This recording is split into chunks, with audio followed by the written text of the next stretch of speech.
A judge orders a veteran to take off his medal in the middle of court, and when the soldier refuses, the judge threatens him with jail. What the judge doesn't know, the veteran's appearance. It's just the beginning of a 15-year revenge plan. Because this isn't about a medal, it's about power, corruption, and a secret that ties them together in ways no one ever imagined. The courtroom gasps, the internet explodes, and as buried crimes rise to the surface, the man in uniform becomes the one thing this judge fears most: the truth. But before we begin, please hit the like button and let me know where in the world you're watching from today. It's always fascinating seeing who's joining us from around the world. The fluorescent lights buzzed overhead in courtroom 3 as Marcus Washington stood tall in his perfectly pressed army dress blues. His polished shoes reflected the harsh lighting, and his military bearing remained steady despite the butterflies in his stomach. The parking ticket in his hand seemed trivial compared to the battlefields he'd faced, but he believed in doing things the right way, even if it meant appearing in traffic court. Around him, the wooden benches creaked with the weight of other citizens waiting their turn. An elderly woman dabbed her nose with a tissue, while a young man in a business suit tapped away at his phone. In the front row, a teenage girl held up her smartphone, seemingly texting, though its camera lens pointed toward the proceedings. The bailiff's voice boomed through the chamber. "All rise!" The Honorable Judge Raymond Blackwood presiding. Marcus snapped to attention out of habit as Judge Blackwood swept into the courtroom, his black robes billowing behind him. The judge's silver hair caught the light, but his face carried none of the warmth that usually came with age. His eyes, cold and calculating, immediately locked onto Marcus's chest, where the Purple Heart and Bronze Star hung proudly alongside his other decorations. "Be seated," Blackwood commanded, his voice carrying a hint of irritation. He shuffled through some papers, deliberately taking his time before looking up. "Sergeant First Class Marcus Washington?" "Yes, Your Honor," Marcus responded clearly, stepping forward to the podium. The judge's lip curled slightly. "I see you've decided to make quite a fashion statement in my courtroom today." Marcus stood straighter, if that was even possible. "No, Your Honor, these are my dress blues, my formal military uniform. And those?" Blackwood gestured dismissively toward Marcus's chest. "Trinkets?" A murmur of disbelief rippled through the courtroom. Marcus felt his face grow warm, but kept his voice steady. "These are military decorations, Your Honor. They were awarded for service in combat." "I don't care if they were awarded by the President himself," Blackwood snapped, leaning forward. "This is my courtroom, and I won't have you showing up like some decorated Christmas tree. Remove them." Marcus blinked, certain he had misheard. "I'm sorry, Your Honor." "The medals, Sergeant, remove them. Now." Each word fell like a hammer blow. From the gallery came sounds of protest.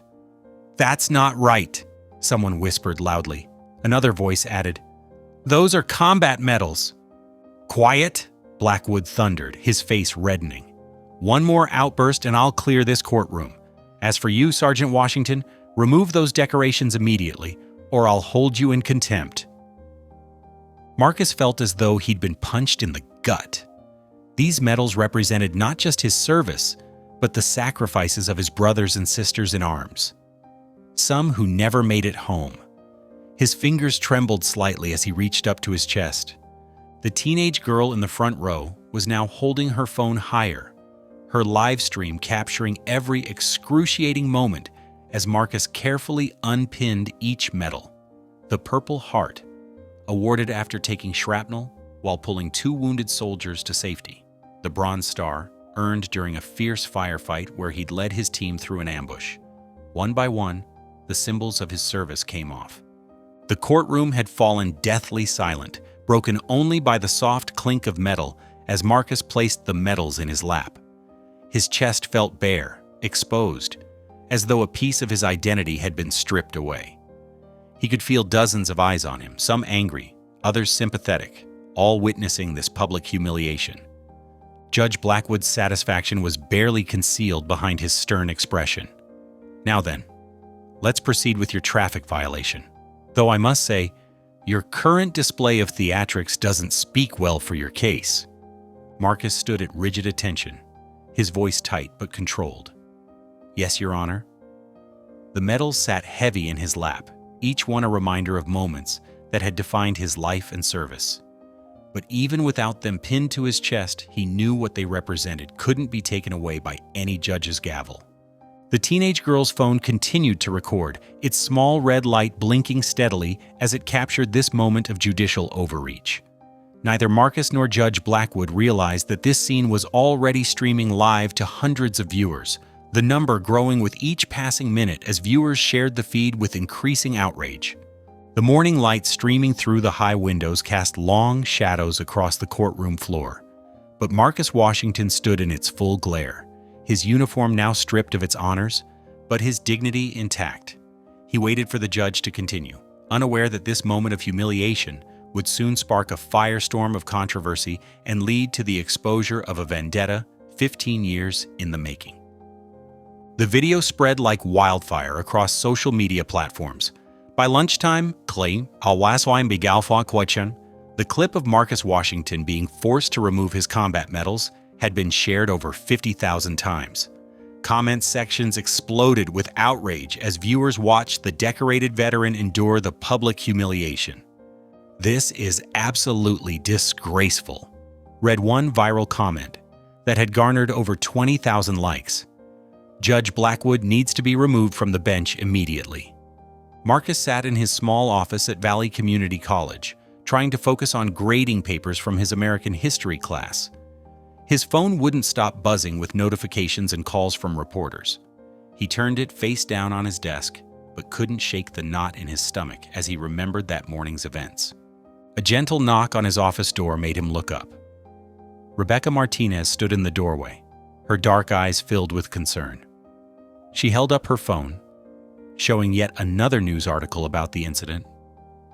"It's everywhere, Marcus," she said, walking over to perch on the edge of his desk.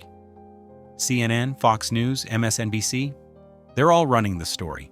Veterans groups are organizing protests outside the courthouse." Marcus rubbed his temples. "This isn't what I wanted, Rebecca. I just went to contest a parking ticket, for heaven's sake." "I know, honey." Rebecca reached out and squeezed his hand. "But what Blackwood did was wrong. As your girlfriend, I'm furious. As an attorney, I'm outraged. You need to file a formal complaint." "I don't want to make this any bigger than it already is," Marcus protested. "I teach my students about civic responsibility, about doing the right thing quietly, not about causing scenes." Rebecca pulled up another article on her phone. "Look at this. Someone's already dug up connections between Blackwood and defense contractors. There's more to this story, Marcus. This isn't just about today."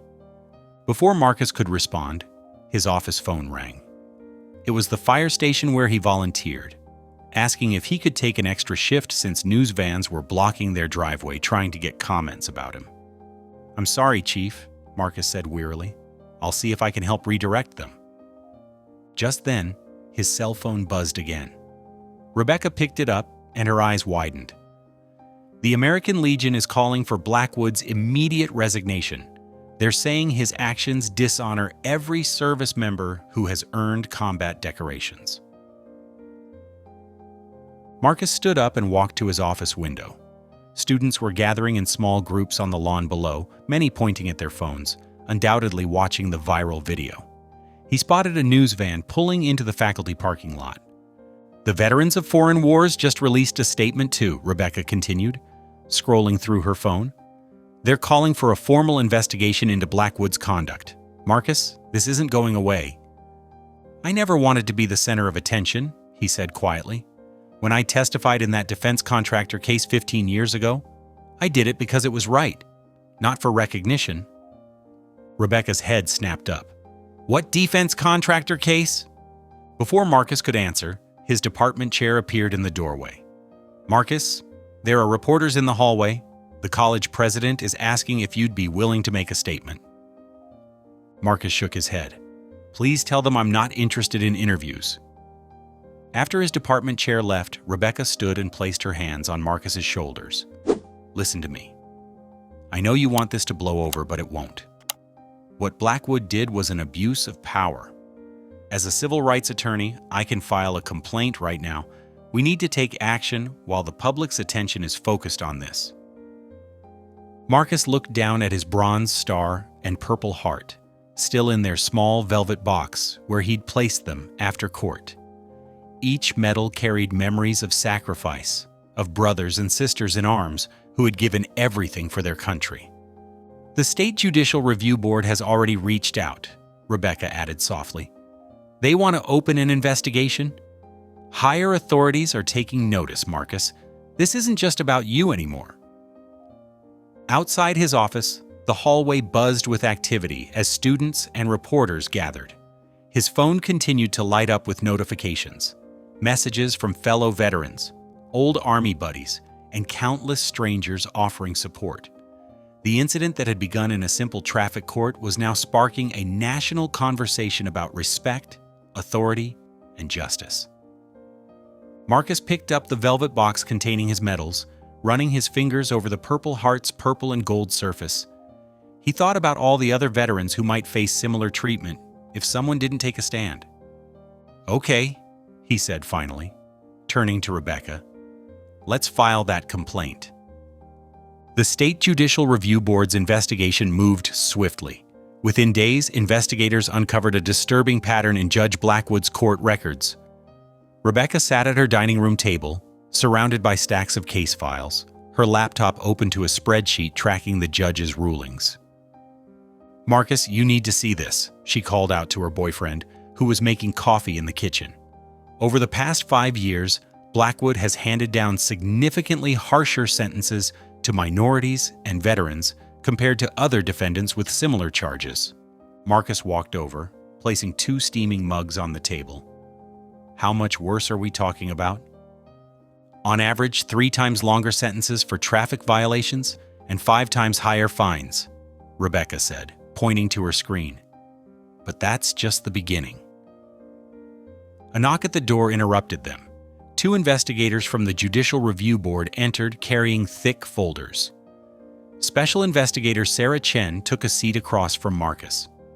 Sergeant Washington, she began, we've discovered something that explains Judge Blackwood's reaction to your medals.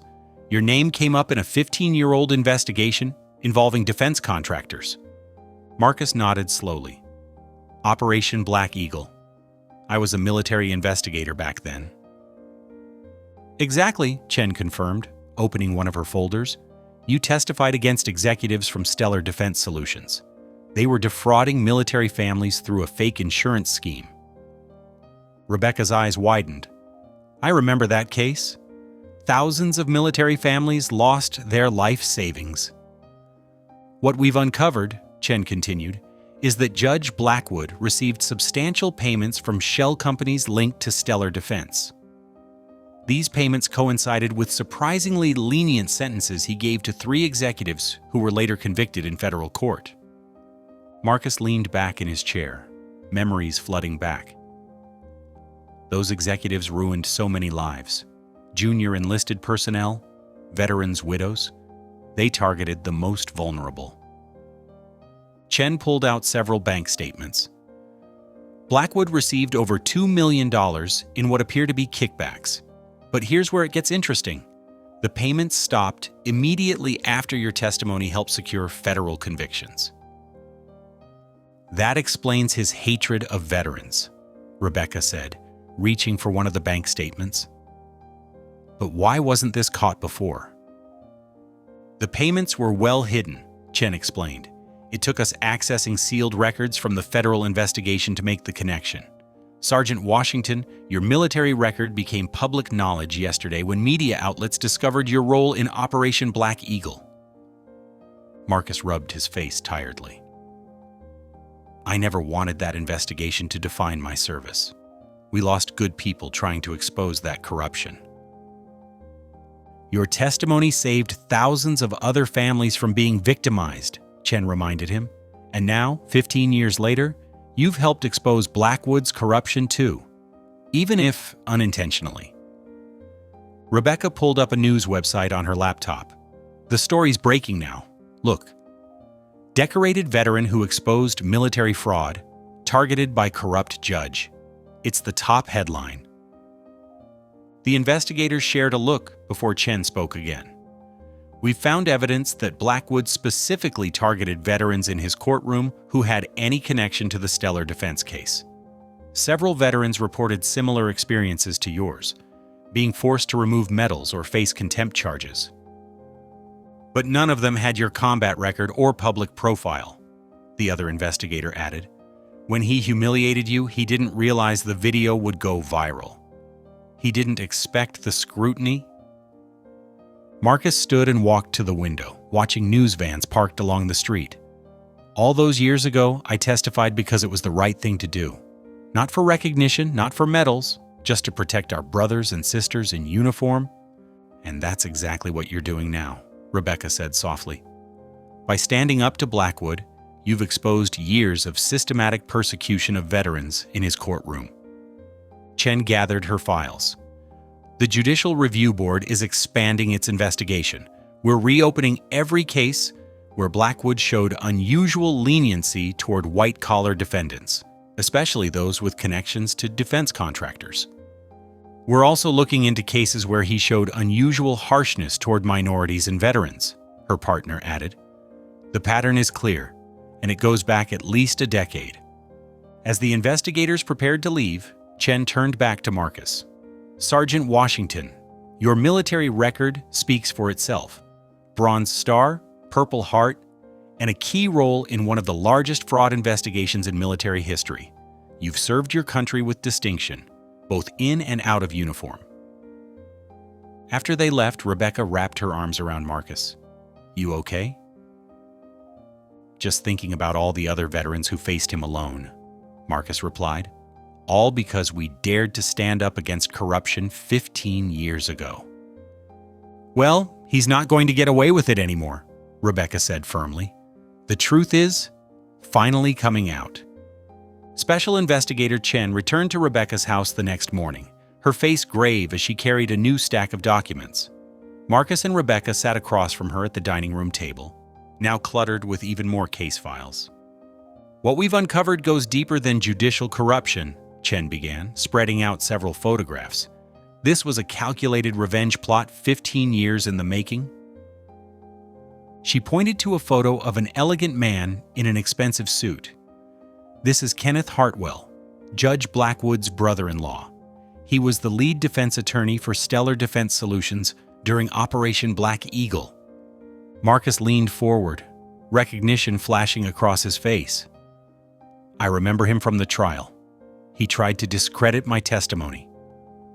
Hartwell lost everything when those contracts were canceled, Chen explained. His law firm had invested heavily in Stellar Defense, expecting decades of profitable military contracts. Your testimony didn't just convict his clients, it cost him millions. Rebecca picked up one of the documents. These are campaign contribution records. Hartwell donated hundreds of thousands of dollars to local political campaigns after the trial. That's where it gets interesting, Chen said, pulling out more papers. We've traced a complex web of political appointments and judicial nominations. Hartwell spent years carefully manipulating the system, ensuring his brother-in-law would be appointed to this specific court. Marcus shook his head in disbelief. All this just to get back at me? Not just you, Chen replied, but you were their primary target. We found emails between Hartwell and Blackwood discussing your community college teaching schedule, your volunteer firefighting shifts, even your regular parking spots. They were waiting for the perfect opportunity. Rebecca's hand found Marcus's under the table. That parking ticket wasn't random, was it? No, Chen confirmed.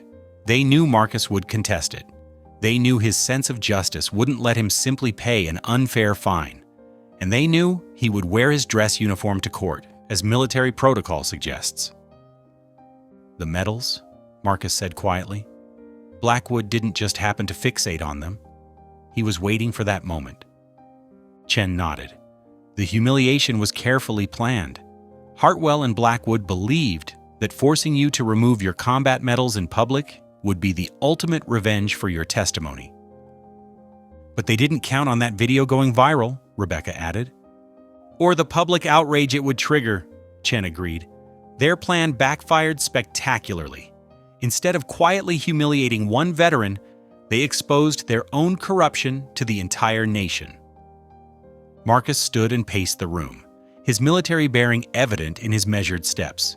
15 years. They spent 15 years plotting this. We've found evidence of their long-term strategy, Chen continued. Hartwell used his political connections to block several of your job applications over the years, including positions at larger universities. They wanted to keep you within Blackwood's jurisdiction. Rebecca's expression hardened. That's why Marcus never got those callbacks, even with his qualifications. The whole thing was orchestrated, Chen explained. Blackwood's appointment to this court, the systematic targeting of veterans, the deliberate manipulation of cases, it was all part of their revenge plot. Marcus stopped at the window, looking out at the gathering media crews. All those other veterans who faced similar treatment in his courtroom, were they connected to Operation Black Eagle too? Many of them were, Chen confirmed. Anyone who testified, provided evidence, or assisted in the investigation became a target. Blackwood used his position to systematically punish those who helped expose the fraud. Rebecca began typing furiously on her laptop. This changes everything. It's not just judicial misconduct anymore. It's conspiracy, corruption, and abuse of power. The Judicial Review Board is expanding its investigation to include Hartwell and his network of enablers, Chen said. We're looking at possible federal charges for both him and Blackwood. Marcus turned back to face them. How many veterans were affected? We've identified at least 78 cases where Blackwood showed clear bias against veterans connected to Operation Black Eagle, Chen replied. But there could be more. 78 people? Marcus repeated, his voice heavy with responsibility. All targeted because they did the right thing 15 years ago. Rebecca stood and joined him at the window. And now they'll finally get justice. Your humiliation exposed their whole operation. The investigation is moving quickly, Chen assured them. We've frozen Hartwell's assets and secured warrants for all his communications. He won't be able to hide behind his money or connections anymore. Marcus nodded slowly. All these years, I thought I'd left that investigation behind. I never imagined they were still plotting revenge. That's what makes their actions so insidious, Chen said. They played the long game, thinking their patience would protect them from exposure. Instead, it only made their crimes more serious. Rebecca squeezed Marcus's hand. They spent 15 years planning your humiliation, but in the end, their own corruption was what got exposed. Marcus sat in his car outside the courthouse, scrolling through old case files on his laptop. His hands trembled slightly as he clicked through document after document, faces of fellow veterans appearing on his screen. This can't be a coincidence, he muttered, pulling up 3 separate case records. James Chen, former Army Intelligence, Sarah Rodriguez, Navy Communications Specialist, Michael Thompson, Air Force Logistics Officer. All 3 had appeared in Blackwood's courtroom over the past 2 years. All 3 had been key witnesses in Operation Black Eagle. He grabbed his phone and dialed Rebecca. I need you to look at something, he said when she answered. Remember those veterans Chen mentioned? I found 3 who faced charges in Blackwood's court. Minor infractions that somehow turned into serious offenses. What kind of charges? Rebecca asked. Chen got 6 months for a parking dispute that escalated into assaulting an officer. Except the body cam footage mysteriously disappeared. Rodriguez lost her business license over alleged code violations that other inspectors couldn't verify. Thompson nearly lost custody of his kids over a fabricated domestic dispute. All veterans from the original investigation? Rebecca's voice sharpened. Yes, and there's more. Marcus pulled up another file. Detective Luis Morales, he was my main contact in local law enforcement during Black Eagle. He's still on the force, and according to this schedule, he's due in Blackwood's court next week for a routine testimony. Marcus, you need to warn him. I'm heading to the precinct now. Marcus started his car. Something tells me Blackwood has already set something in motion. 20 minutes later, Marcus walked into the busy police station asking for Detective Morales. The desk sergeant's face turned serious. You just missed him. Internal Affairs took him in for questioning an hour ago. Marcus's heart sank. On what grounds? The sergeant lowered his voice. Look, I probably shouldn't tell you this, but there's a warrant out for his arrest. Something about evidence tampering and accepting bribes. Nobody here believes it. Morales is straight as they come. Marcus rushed back to his car and called Rebecca again. Blackwood's already moved on Morales. They're trying to arrest him on false charges. Where are you? I'll meet you. Heading to the Internal Affairs building on 7th Street. Marcus navigated through traffic, his mind racing. This is bigger than just me, Rebecca. Blackwood's been systematically targeting everyone who helped expose that defense contractor fraud. He's using his position to destroy their lives, one by one. We need to get to Morales before they process him, Rebecca said. I'm calling Chen. She needs to know about this pattern. Marcus parked outside the Internal Affairs building just as Rebecca arrived. They found Morales in an interview room, facing two stern-faced investigators. This interview is over, Rebecca announced, striding in and placing her credentials on the table. Detective Morales is now represented by counsel? The investigators exchanged glances. We have a warrant signed by Judge Blackwood. A warrant based on fabricated evidence, Marcus interrupted, stepping forward. Just like the charges against James Chen, Sarah Rodriguez, and Michael Thompson.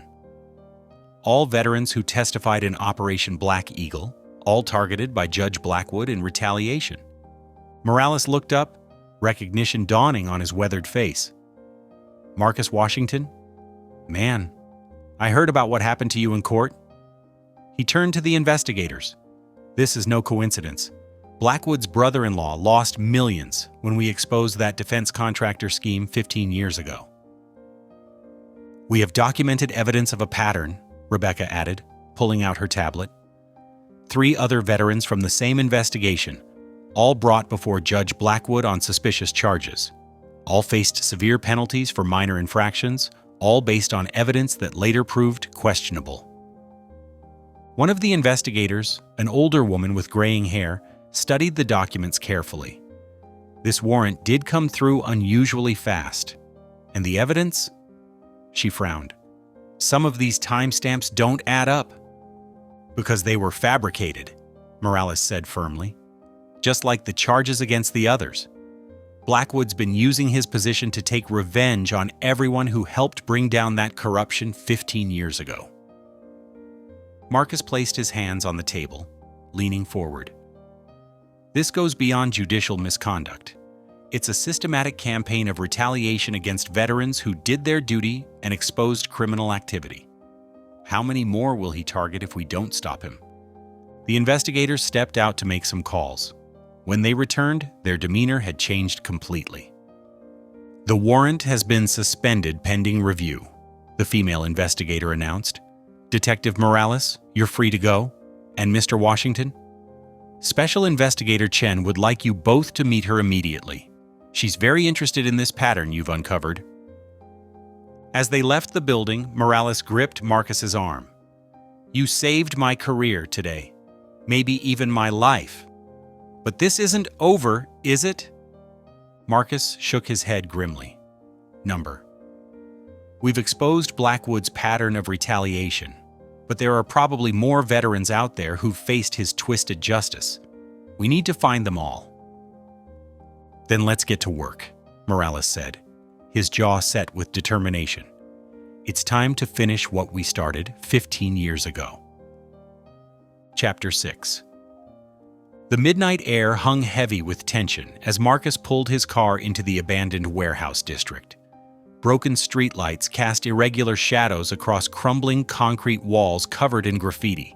He parked behind a rusted shipping container, killed the engine, and checked his phone one last time. Southeast corner, midnight, Morales' text read. Marcus moved silently through the darkness, his military training taking over as he scanned for potential threats. The warehouse loomed ahead, a hulking skeleton of steel and corrugated metal. A figure emerged from the shadows. "You weren't followed?" Morales asked in a hushed voice, his weathered face tight with concern. "No," Marcus replied. "You got the files?" Morales patted his jacket. "Everything I could find on Blackwood's cases involving veterans, payment records, edited body cam footage, falsified evidence reports. It's all here." A distant metallic clang echoed through the empty building. Both men froze.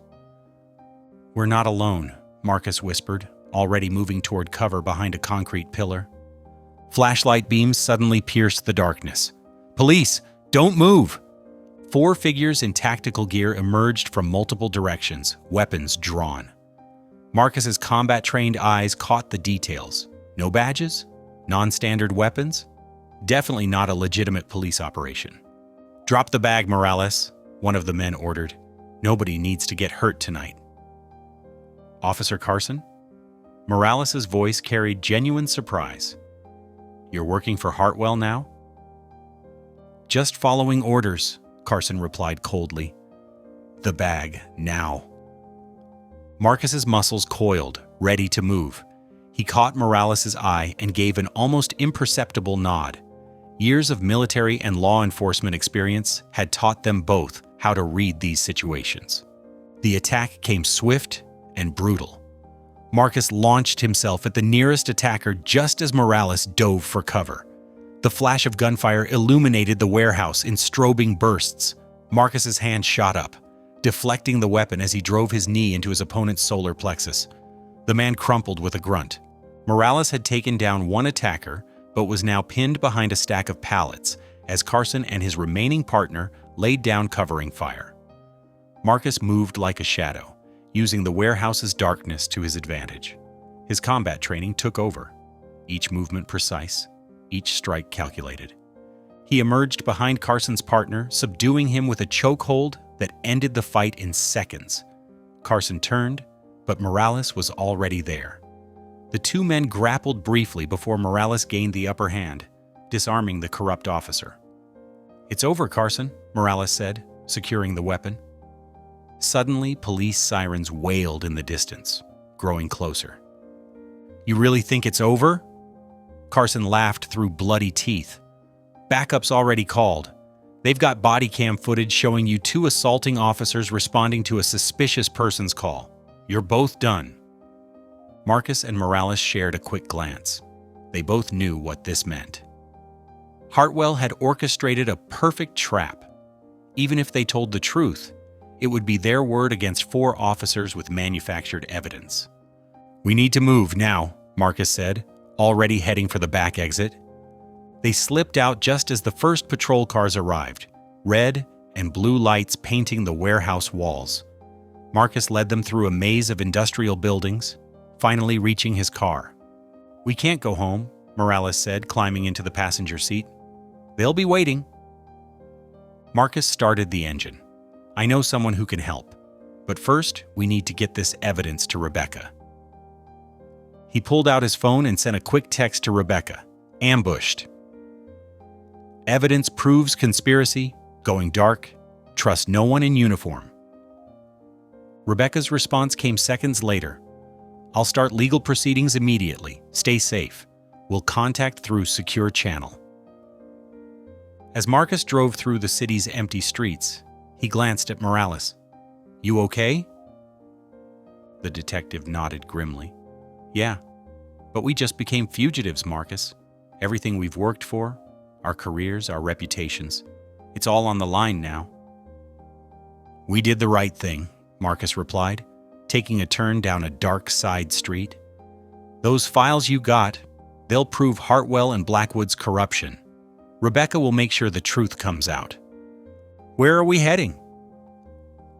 "I know a place they won't look for us, but we'll need to stay underground until Rebecca can build the case." Marcus checked his mirrors for any signs of pursuit. "We're not done fighting, Detective. We're just changing the battlefield." The city lights faded behind them as they drove into the darkness. Two decorated veterans, now branded as criminals, carrying evidence that could expose a conspiracy reaching into the highest levels of the justice system. Behind them, police radio traffic crackled with their descriptions, marking the beginning of their life as fugitives. Rebecca Martinez sat in her dimly lit office, surrounded by stacks of legal documents and 3 computer screens displaying various news feeds. Her normally pristine desk was cluttered with coffee cups and takeout containers, evidence of countless late nights spent building the case against Judge Blackwood. Her phone buzzed with an encrypted message from Marcus. "Found something big. Storage Unit 34, downtown facility." She quickly typed back, "On it. Stay safe." 2 hours later, Rebecca stood in the storage unit, photographing boxes of documents with trembling hands. Bank statements, offshore accounts, and correspondence between Blackwood and various officials painted a clear picture of corruption stretching back over 15 years. "This goes deeper than we thought," she whispered into her secure phone, knowing Marcus and Morales were listening. "There are payment records here from at least 6 other judges and 3 state officials, all connected to Hartwell's defense contracts." "We need copies of everything," Morales' voice crackled through the speaker. "But be careful. They're watching all official channels." Rebecca worked through the night, scanning documents and uploading them to secure servers. Her legal training helped her identify the most damaging evidence, proof of systematic persecution of veterans who had testified in the original case. Across town, Marcus and Morales moved between safe houses, gathering intelligence from trusted contacts. They had set up a makeshift command center in the basement of an abandoned church, where Morales' old police contacts would secretly meet them. "Judge Matthews signed off on 3 wrongful arrests last year," Officer Chen whispered, sliding a file across the table. "All veterans who served with you, Marcus. All cases handled by Blackwood's brother-in-law." Marcus studied the documents, his jaw tightening. "They've been planning this for years, using the system against us, one by one." Morales spread out surveillance photos showing Blackwood meeting with various officials in private locations. "Look at these dates. Every meeting corresponds with a case against one of our witnesses." Meanwhile, Judge Blackwood's carefully constructed world began to crumble. News vans camped outside the courthouse daily. Reporters dug into his past cases, uncovering patterns of bias and suspicious rulings. The viral video of Marcus's humiliation had opened floodgates of scrutiny that threatened to drown him. "The FBI has requested all records relating to veterans' cases in your court," his clerk informed him nervously one morning. Blackwood's hands shook as he poured his 3rd drink of the day. "Deny them. Cite judicial privilege." "Sir, they have a warrant?" Rebecca coordinated with sympathetic journalists, carefully leaking evidence of the conspiracy while protecting her sources. The media pressure intensified as more veterans came forward with stories of persecution in Blackwood's courtroom. "Another witness has agreed to testify," Rebecca told Marcus during one of their secure calls. "Captain Sarah Rodriguez. She remembers Hartwell threatening her family during the original investigation." "Keep her safe," Marcus urged. "They're desperate now. That makes them dangerous." Working from their underground base, Marcus and Morales pieced together the network of corruption. They created detailed charts showing connections between judges, police officials, and Hartwell's business associates. Each new piece of evidence revealed the staggering scope of the conspiracy. "Look at this," Morales said, pointing to a document. "Blackwood's brother-in-law didn't just lose money when those contracts were canceled. The investigation almost exposed his entire operation. They've been rebuilding it ever since, using the courts to silence anyone who might talk." Rebecca's legal strategy began paying off as pressure mounted on multiple fronts. The State Bar Association launched an ethics investigation into Blackwood.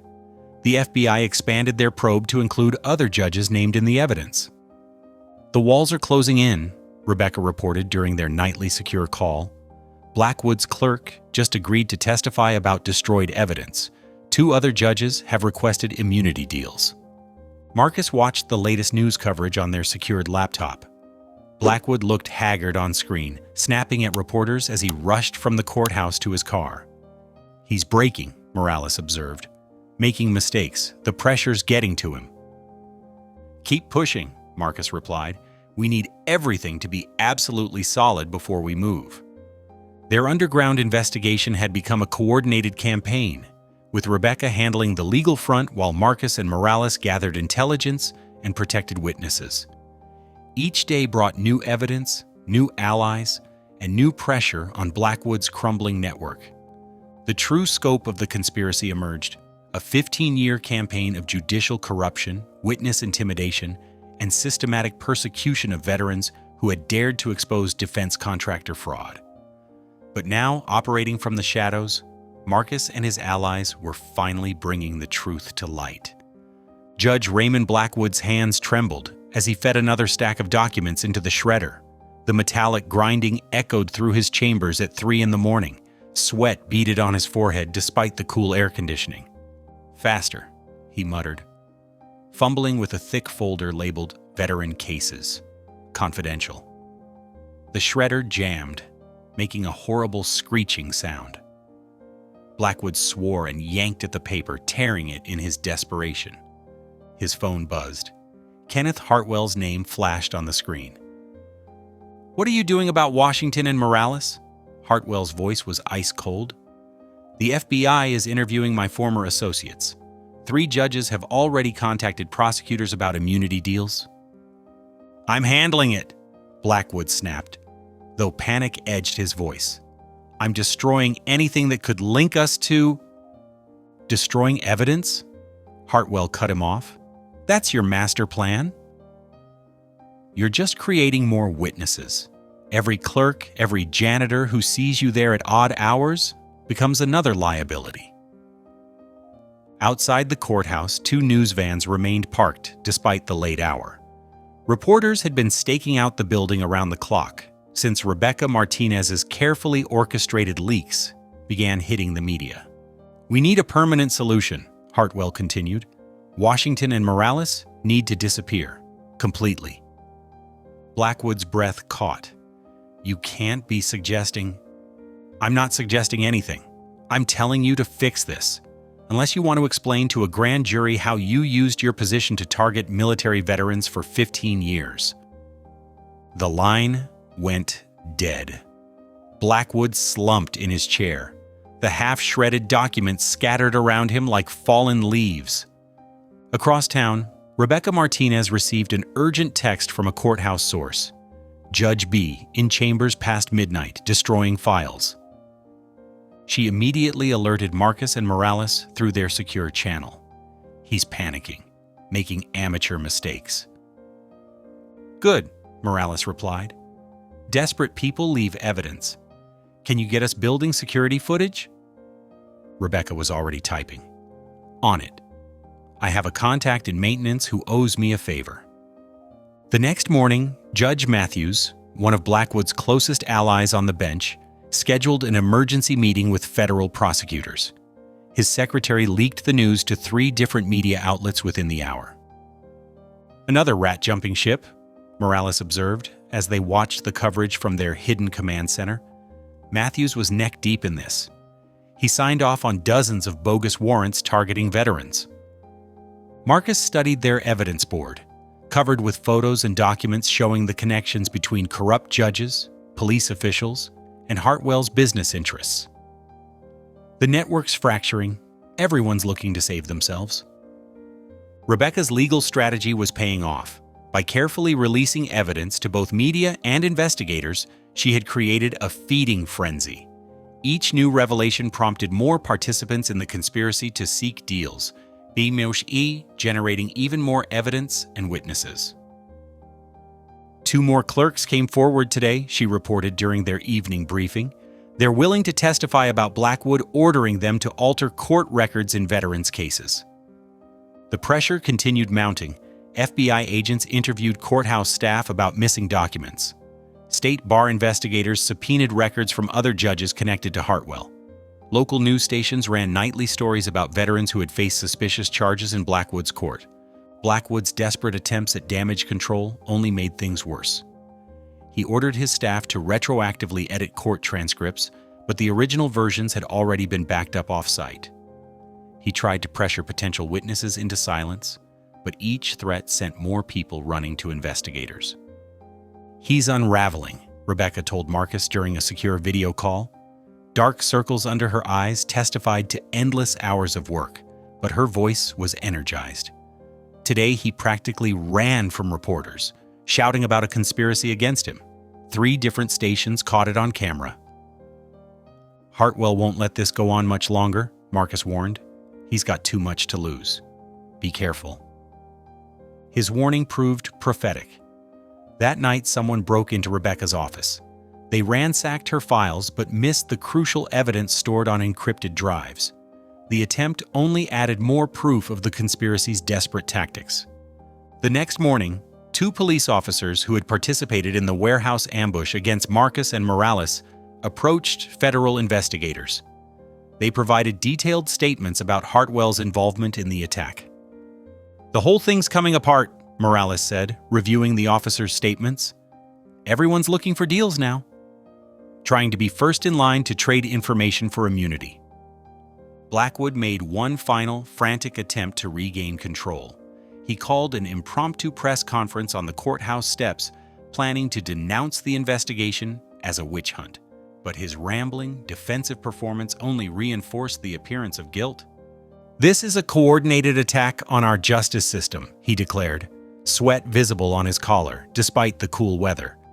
"These so-called witnesses are criminals seeking revenge. I have served this community with honor and—" He cut off abruptly as federal agents appeared at the back of the crowd, warrant folders visible in their hands. The cameras caught his expression of panic before he fled back into the courthouse. "Perfect timing," Rebecca said, watching the scene unfold on live television. She had ensured the FBI knew exactly when Blackwood would be making his statement. The corrupt network that had seemed so powerful just weeks ago was crumbling. Each participant looked to protect themselves, creating new opportunities for Marcus and his allies to gather evidence. What had begun with a humiliating incident in traffic court was now exposing 15 years of systematic corruption. Blackwood sat alone in his chambers that evening, watching his career and freedom slipping away. His phone buzzed with another message from Hartwell. "Meeting tonight, 11 p.m., usual place. No excuses." His hands shook as he read it, knowing that his brother-in-law's patience and mercy had run out. Marcus and Morales huddled over Detective Morales' laptop in their makeshift hideout, an abandoned storage unit on the outskirts of town. The glow of the screen illuminated their tired faces as they sifted through encrypted files they'd obtained from a whistleblower inside Blackwood's office. "Look at this," Morales said, pointing to a spreadsheet. "Monthly payments from shell companies linked to those defense contractors we investigated 15 years ago, all going into offshore accounts under Blackwood's wife's maiden name." Marcus leaned closer, his eyes scanning the numbers. $10,000 every month since he became judge. That's nearly $2 million over 15 years. And here's the kicker. Morales opened another file. Court records showing every case involving veterans who testified in the original investigation. Blackwood didn't just target us randomly.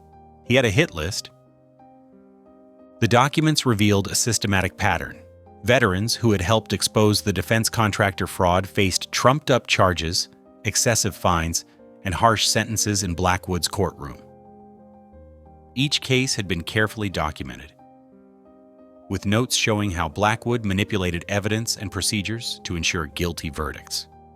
Marcus's phone buzzed, a secure message from Rebecca. "Urgent. Source inside airport customs. Blackwood booked private flight to Paraguay. Leaving tonight at 11:30. "Paraguay," Morales muttered. "No extradition treaty."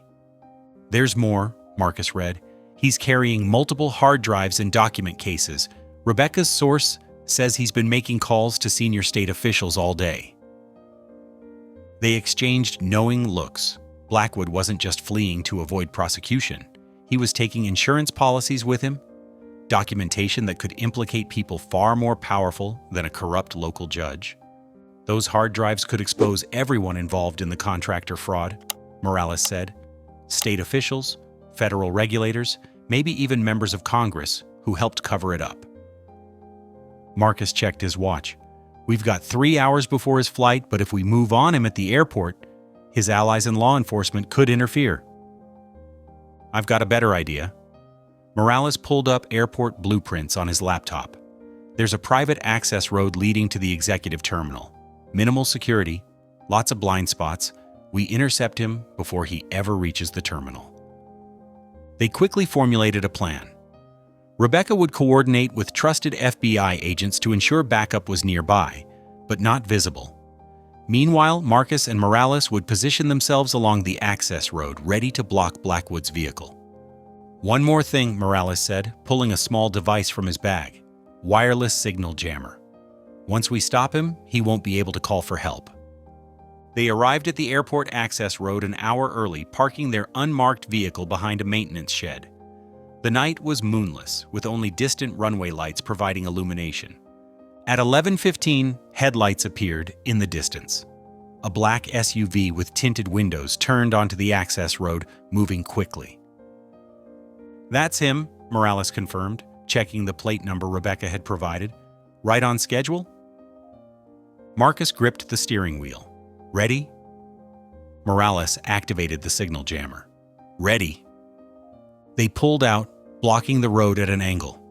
The SUV's brakes squealed as it came to a sudden stop. Through the windshield, they could see Blackwood in the passenger seat, his face illuminated by the dashboard lights. The driver, one of Hartwell's private security men, reached for something under his seat. But before he could react, Morales had his badge pressed against the window, his other hand holding his service weapon. Police, step out of the vehicle with your hands visible. The driver hesitated, but Blackwood was already raising his hands. Don't be stupid, Johnson. It's over. Both men emerged from the SUV. Marcus quickly secured the driver while Morales handled Blackwood. In the back seat were 3 laptop bags and a large briefcase. Those contain privileged legal documents, Blackwood protested as Morales retrieved them. You have no right. Save it for your arraignment, Morales cut him off. We've already documented everything in your office. Running just makes you look guilty. Marcus examined one of the hard drives. A lot of powerful people won't sleep well once we process these. Blackwood's face twisted with desperate anger. You don't understand what you're dealing with. The people involved in this, they'll never let those files become public. The sound of approaching vehicles cut him off. Multiple sets of headlights appeared from both directions. FBI, voices called out. Everyone freeze. Rebecca had coordinated perfectly. Federal agents swarmed the scene, securing Blackwood and the evidence. An agent Marcus recognized from the ongoing investigation approached them. Detective Morales, Mr. Washington, she nodded. Excellent work. We'll take it from here. As Blackwood was led away in handcuffs, Marcus noticed his expression had changed from anger to fear. The judge knew that his attempted flight had only strengthened the case against him, and that his insurance policy of incriminating evidence was now in federal hands. Rebecca says they're already processing the files, Morales reported, checking his phone. Blackwood documented everything: names, dates, amounts, paid to cover up the contractor fraud. The whole network is about to be exposed. Marcus watched the FBI's evidence team carefully cataloging the contents of Blackwood's briefcase. 15 years of corruption and retaliation, finally coming to light. He kept records because he thought they'd protect him, Morales said. Instead, they'll bring down everyone involved in the original cover-up. The scope of what they'd uncovered was still sinking in. What had started with a humiliating incident in traffic court had led them to expose corruption reaching into the highest levels of state government. And now, with Blackwood's detailed records in federal custody, the full truth would finally come out. The dark airfield stretched before them as Marcus and Morales crouched behind their vehicle, watching Judge Blackwood's private plane being fueled near the small terminal building. Security lights cast long shadows across the tarmac while the whine of distant commercial jets filled the night air. "He's inside," Morales whispered, peering through binoculars. "2 armed guards with him? They're waiting for final clearance." Marcus checked his phone, reading Rebecca's latest update. "FBI teams are 5 minutes out. We need to keep him from boarding that plane." They moved quietly across the tarmac, using parked aircraft and fuel trucks as cover. Through the terminal's windows, they could see Blackwood pacing nervously, his expensive suit wrinkled from hours of travel. A metal briefcase handcuffed to his wrist contained hard drives full of evidence that could expose dozens of corrupt officials.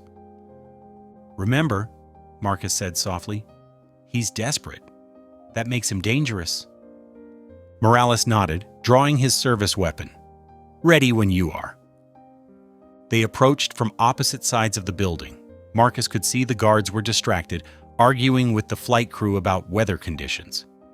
The perfect moment arrived when Blackwood stepped away from his security detail to use the restroom. Marcus slipped through a side door, moving silently down the hallway. He reached the restroom just as Blackwood emerged, causing the judge to freeze in shock. "It's over, Your Honor," Marcus said firmly. "The FBI has your files. They know everything." Blackwood's face twisted with rage. "You stupid soldier," he snarled. "You have no idea what you're dealing with." His hand darted inside his jacket. Marcus's combat training kicked in instantly. As Blackwood drew a concealed pistol, Marcus was already moving. He grabbed the judge's gun hand, twisting it upward just as the weapon discharged. The shot punched through the ceiling tiles, sending dust raining down. They grappled in the narrow hallway, Blackwood showing surprising strength for his age. The handcuffed briefcase swung wildly as they struggled. Marcus could hear shouts and running footsteps approaching. "Drop your weapon!" Morales' voice boomed from the doorway, his gun trained on Blackwood. But the judge was beyond reason. He tried to wrench his arm free, attempting to aim at Marcus. In one fluid motion, Marcus executed a disarming technique he'd learned in the military. He trapped Blackwood's gun hand against the wall while simultaneously sweeping the judge's legs. The weapon clattered to the floor as Blackwood went down hard. "You're under arrest," Morales announced, moving in to secure the judge. The sound of multiple vehicles screeching to a halt outside filled the terminal. Suddenly, bright lights flooded through the windows. A news helicopter appeared overhead, its searchlight illuminating the scene through the building's glass roof. Camera crews were pouring out of vans in the parking lot. "How did they know?" Marcus wondered aloud. "Rebecca," Morales grinned, handcuffing Blackwood. "She tipped off the media, said the public deserved to see justice happen live." FBI agents streamed into the terminal, weapons drawn. Behind them came news crews with cameras rolling, capturing every moment as Blackwood was read his rights. The judge's security detail surrendered without resistance when confronted by federal agents. A reporter thrust a microphone toward Marcus. "Sir, can you tell us what happened here?" Before Marcus could respond, Blackwood began shouting, "This is persecution, a conspiracy against the judiciary. These men attacked me." "The only conspiracy," Morales interrupted loudly, "was your 15-year campaign of corruption and retaliation against veterans who exposed defense contractor fraud." He held up the briefcase still handcuffed to Blackwood's wrist. "And the proof is all right here." More cameras crowded around as FBI agents carefully removed the briefcase. An evidence team began documenting its contents, while a senior agent spoke directly to the news crews, confirming that the hard drives contained evidence of widespread corruption involving state officials. Marcus found himself surrounded by reporters, their questions coming rapid fire. He remained calm, explaining how Blackwood had targeted veterans in retaliation for their testimony years ago. The cameras captured every word as he described the systematic abuse of judicial power and the network of corruption they had uncovered. "And what about the incident that started all this?" a reporter asked. when Judge Blackwood forced you to remove your combat medals in traffic court? Marcus straightened his shoulders, speaking with quiet dignity. That moment of humiliation led us to expose something far bigger than personal pride. This was about powerful people using the courts to punish those who dared to tell the truth. The helicopter's searchlight continued to illuminate the scene as FBI agents led Blackwood toward a waiting vehicle. The judge's face was ashen, his expensive suit dusty from the struggle. He had finally run out of places to hide. Morales joined Marcus in front of the cameras. Thanks to Mr. Washington's courage and persistence, we've uncovered evidence of judicial corruption reaching the highest levels of state government. The American people will finally learn the truth about who profited from defrauding our military families. News anchors were already broadcasting live from the scene, describing how a local traffic court incident had led to the exposure of a massive conspiracy. Footage of the confrontation and arrest was being transmitted across the country, along with details of the corruption evidence contained in Blackwood's briefcase. Marcus watched as the FBI vehicles departed with their prisoner. The media attention was uncomfortable, but he knew it was necessary. The public needed to see justice being done, to understand how power could be abused by those entrusted to protect the law. "You okay?" Morales asked quietly, noticing Marcus's contemplative expression. "Yeah," Marcus nodded, just thinking about all the veterans who suffered in Blackwood's courtroom over the years. At least now they'll know why they were targeted. The news helicopter circled overhead one final time before departing, its searchlights sweeping across the airfield where Blackwood's escape plane stood abandoned. The conspiracy that had festered in darkness for 15 years had finally been dragged into the light, exposed for all to see. The aftermath of Judge Blackwood's arrest unfolded like a series of falling dominoes over the following weeks. Each new revelation sent shockwaves through the state's judicial system, exposing layers of corruption that had festered for years beneath a veneer of respectability. Marcus watched from his restored position at the community college as news coverage detailed the dismantling of Blackwood's network. The judge's attempt to flee had provided prosecutors with a treasure trove of evidence contained in that handcuffed briefcase. Files, emails, and financial records painted a damning picture of systematic abuse of power. In a packed federal courtroom, Blackwood sat stone-faced as the judge read out the lengthy list of charges: conspiracy, obstruction of justice, witness tampering, abuse of judicial authority, and dozens more. The evidence was overwhelming. Emails showed his careful coordination with Kenneth Hartwell to target specific veterans. Financial records revealed kickbacks from defense contractors laundered through offshore accounts. "The defendant has betrayed the sacred trust placed in our judiciary," the federal judge declared during sentencing. He used his position not to uphold justice, but to wage a personal vendetta against honorable veterans who dared to expose corruption. Blackwood received 25 years in federal prison. As he was led away in handcuffs, his carefully maintained facade finally cracked. The former judge seemed to age decades in moments, his shoulders slumping in defeat. Kenneth Hartwell's prestigious law firm imploded within days of the arrest. Clients fled en masse as evidence emerged of the firm's role in orchestrating the persecution of veterans. Partners abandoned ship, leaving Hartwell to face federal investigators alone. The man who had once commanded boardrooms with imperial authority now huddled with public defenders as charges mounted. The firm of Hartwell and Associates is permanently disbarred, the State Bar Association announced. Their systematic abuse of the legal system to target military veterans represents an unprecedented ethical breach. Rebecca helped organize a class action lawsuit on behalf of veterans who had faced trumped-up charges in Blackwood's court. The state Supreme Court moved swiftly to vacate all questionable convictions.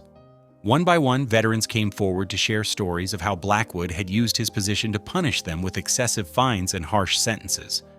"We're reviewing every case Judge Blackwood presided over during his tenure," the state's Chief Justice announced. "Any veteran who faced unfair treatment in his courtroom will have their case reconsidered." The defense contractors who had originally been exposed by Marcus's testimony faced new federal charges for their role in the conspiracy. Evidence from Blackwood's files revealed how they had funneled money through Hartwell's firm to finance the campaign of judicial retaliation. Marcus received a formal letter from the state Supreme Court, hand-delivered to his office at the community college. Inside was an official apology for the humiliation he had endured in Blackwood's courtroom. Your forced removal of military decorations properly earned through valor and sacrifice was a disgraceful abuse of judicial authority, the letter stated. You showed remarkable courage, both in your original testimony exposing corruption and in your recent efforts to bring this conspiracy to light. The letter was accompanied by a formal proclamation recognizing Marcus's service to justice. His students organized a surprise ceremony in his honor, filling the college auditorium with veterans and their families. Many were former victims of Blackwood's corrupt court who had found their convictions overturned. Detective Morales received similar recognition from the police department, his reputation fully restored after being forced into hiding. The corrupt officers who had ambushed them at the warehouse faced criminal charges. Their testimony further implicated Hartwell in orchestrating the attack. This conspiracy reached into every corner of our justice system, Morales told reporters. But thanks to Marcus Washington's determination, we've cleaned house. Veterans can trust our courts again. The final blow to the corrupt network came when federal agents raided the offices of several state officials implicated in Blackwood's files. High-ranking bureaucrats who had helped engineer his judicial appointment were led away in handcuffs. The defense contracting scandal that Marcus had originally exposed 15 years ago proved to be just the tip of a much larger iceberg of corruption. The systematic targeting of veterans who spoke up against corruption was not just an abuse of power, the U.S. attorney declared at a press conference. It was an attack on the very principles of justice these men and women fought to defend. Kenneth Hartwell's trial revealed the full scope of his role as architect of the conspiracy. Evidence showed how he had manipulated his brother-in-law's appointment to the bench, positioning Blackwood specifically to retaliate against Marcus and other veterans. The once powerful attorney was sentenced to 18 years in federal prison. For Marcus, the most meaningful victory came in the form of restored dignity for his fellow veterans. Each overturned conviction represented a life put back on track, a measure of justice restored. The Purple Heart and Bronze Star that Blackwood had forced him to remove now hung proudly on his office wall at the college, alongside the state Supreme Court's formal apology. The medals were never about decoration, Marcus explained to his students. They represent a commitment to truth and integrity, even in the face of powerful opposition. That's what finally brought down this corrupt network, the same values of service and sacrifice that these medals stand for. The systematic corruption that had targeted veterans lay in ruins, its architects headed to prison, its victims vindicated.